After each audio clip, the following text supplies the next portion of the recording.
Une question assez récurrente sur des projets Angular, c'est quand utiliser un store?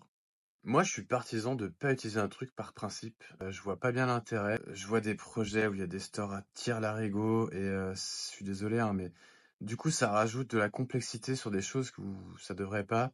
Moi, par exemple, quand je vois un projet où je vois qu'on met dans un store une liste de pays, ben, je comprends pas pourquoi on fait ça. Ça veut dire quoi? On n'est pas simplement sur un formulaire d'adresse avec une liste de pays qu'on voit afficher. Il y a enfin, cette liste, elle est amenée, j'imagine, à être modifiée alors, parce que sinon, je sais pas pourquoi on fait un store. C'est pas parce qu'on met un store en place sur l'application que du coup, il faut tout mettre dans le store. Il faut faire attention à ce genre de choix, parce que c'est quand même vite contraignant, c'est vite verbeux pour pas grand-chose. Donc les choix faciles du style, si j'utilise un store, j'en mets pour tout ou alors j'en mets pas du tout. Non, en fait, on essaye toujours, en fonction du problème à résoudre, de choisir la meilleure solution. Maintenant, avec ça, qu'est-ce qu'on fait? Moi, j'essaie de répondre à plusieurs questions. Si c'est de la donnée uniquement en consultation, je fais pas de store.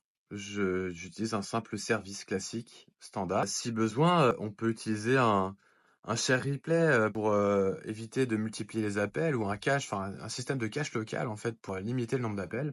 Et ce sera super. Ce sera complètement exploitable de la même manière et ce sera centralisé à un endroit, ce sera pas très verbeux. Il y aura pas de questions sous-jacentes. Pourquoi est-ce qu'on a fait un store? Donc c'est plutôt pas mal.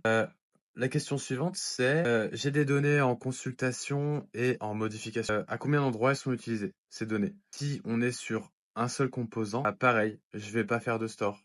Je vais dédier un service à mon composant qui va gérer ça. Mais si on est sur des données en consultation, en modification, qui sont utilisées à travers toute l'application à différents endroits, oui, là, je vais mettre en place un store.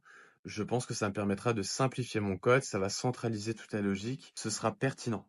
Voilà. Donc si ça peut t'aider, moi c'est à ces questions-là auxquelles j'essaie de répondre pour savoir si oui ou non je mets en place un store. Mais arrêtons avec le fait de en mettre tout le temps ou pas du tout. Il faut faire attention. C'est des choix qui peuvent être impactants. Toi là maintenant tu sais pourquoi tu le fais. Si tu fais un choix qui est pas le plus simple par rapport à ta situation, ça peut susciter beaucoup de questions pour les développeurs suivants. Voilà. Donc soyez vigilants. Vous ne codez pas pour vous, vous codez pour les autres.